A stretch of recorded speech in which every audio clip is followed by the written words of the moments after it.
Hello, everyone. This is Rick with the Cyber Pro podcast, where industry leaders share their insights. It's a few questions in as little time as possible because hackers never sleep. So let's get to it. Ryan, super excited to have you on. Brother in arms, former Army like myself. Tell us who you are and what you do. My name is Ryan Gregory. I'm a senior security analyst and a team lead for a group of cybersecurity consultants that work for Coalition Inc. On the side of third-party risk management and cybersecurity consulting for small businesses that don't have that opportunity to have that in their life. So it's about protecting the unprotected. Love it. What recent evolutions are you noticing in the cybersecurity landscape?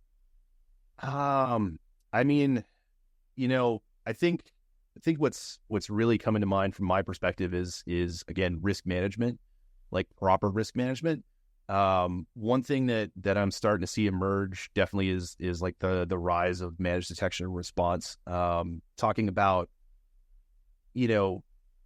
trying to get security teams to focus more on strategic moves than to focus on the day-to-day security alerts, right? Like people are getting caught in, and they're getting tunnel vision on the constant levels of threats that keep coming in after everybody moved to remote access or remote workspaces, that they don't have time to properly plan out proactive measures. And so like what I'm seeing a lot from the small business up in the medium-sized business from the kinds of questions that we're getting are like people needing help with that strategic side. Like they're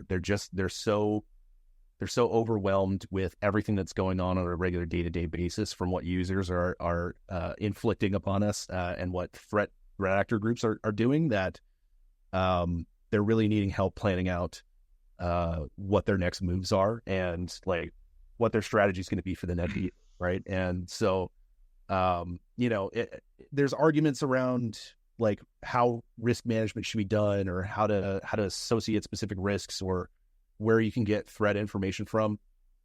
Honestly, at this point, it's like if you can get it in the first place, that's a massive start to building better proactive measures for your company. So that's just one area that I think, like from my perspective, that like I've been involved the most over the last like 2 to 3 years, is just the getting everybody to remember that it's like, hey, you got to zoom out, like get away from that tunnel vision of looking at what's happening on the day to day and think about the after effects. Like, I mean, we just went through the largest cyber outage in history with the CrowdStrike issue. And I think, that's going to bring this to the forefront of everybody's mind in like, wow, actually I haven't even thought about like, what's my incident response plan to something that takes out 90% of my workstations and makes me have to go hands-on with every single thing that I touch to get it back up and running. And I think we've been living in a space for a little while where we thought that couldn't happen, or that if it does happen, it's only going to happen to a small number of stuff. So yeah, it's what I see is the outcome of all of that is definitely going to be related to like proactive measures and risk management and threat management, and also to try to figure out how to not automate, but get out of that day-to-day tunnel vision of here's what's going on in my SIEM, or here's what's happening in my SOC, right? How am I triaging this? We're going to be looking for a lot of AI, a lot of machine learning and LLMs to kind of come to fruition to help us pull all the data that we're collecting out and put it into specific, groups so that we can have like one window for operations purposes. But in and of that self, there's still going to be challenges with that, right? Like now we're talking about a whole nother level of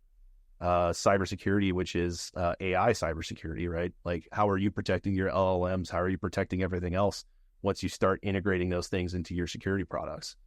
Like, are those things going to be the thing that takes you down? So it's an interesting evolution from our perspective, because again, we're using a lot of that stuff on the insurance side to start, compiling the massive amounts of data that are out there. So, Ryan, talk to me a little bit about what you feel is a critical aspect of a robust cybersecurity strategy that you would promote to most organizations.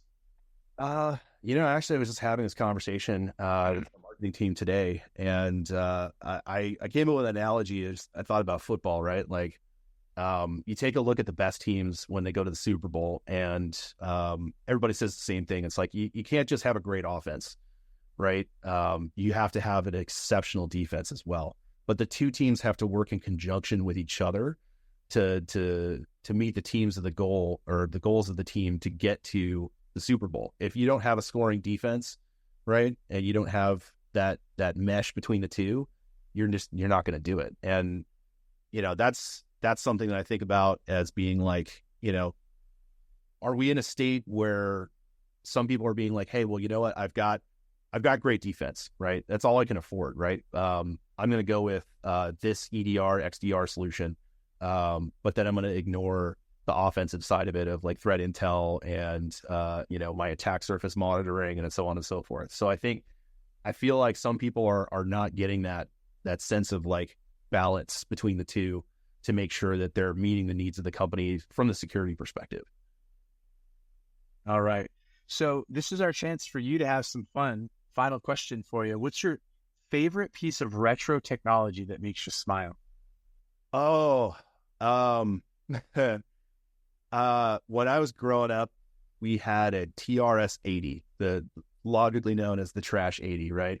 And my grandfather gave it to me, and I remember playing, like, because we had the tape drive, right, addition to it, and we could hook it up to our old TV and flip to channel 3.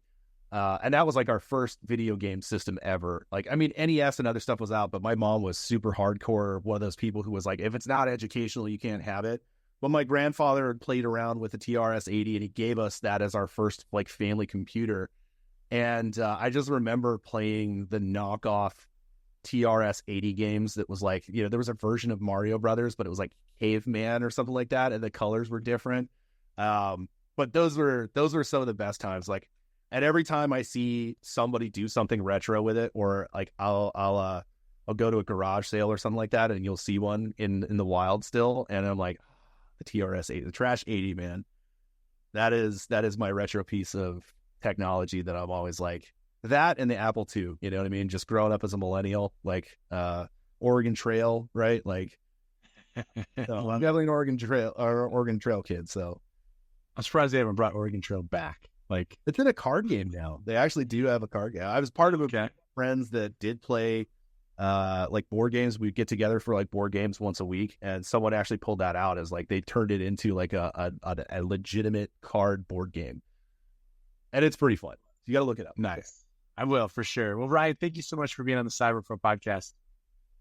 Awesome. Anytime. Thank you for tuning into the CyberPro podcast. Make sure to like and subscribe so you don't miss out on new podcasts and all of our cool bonus content.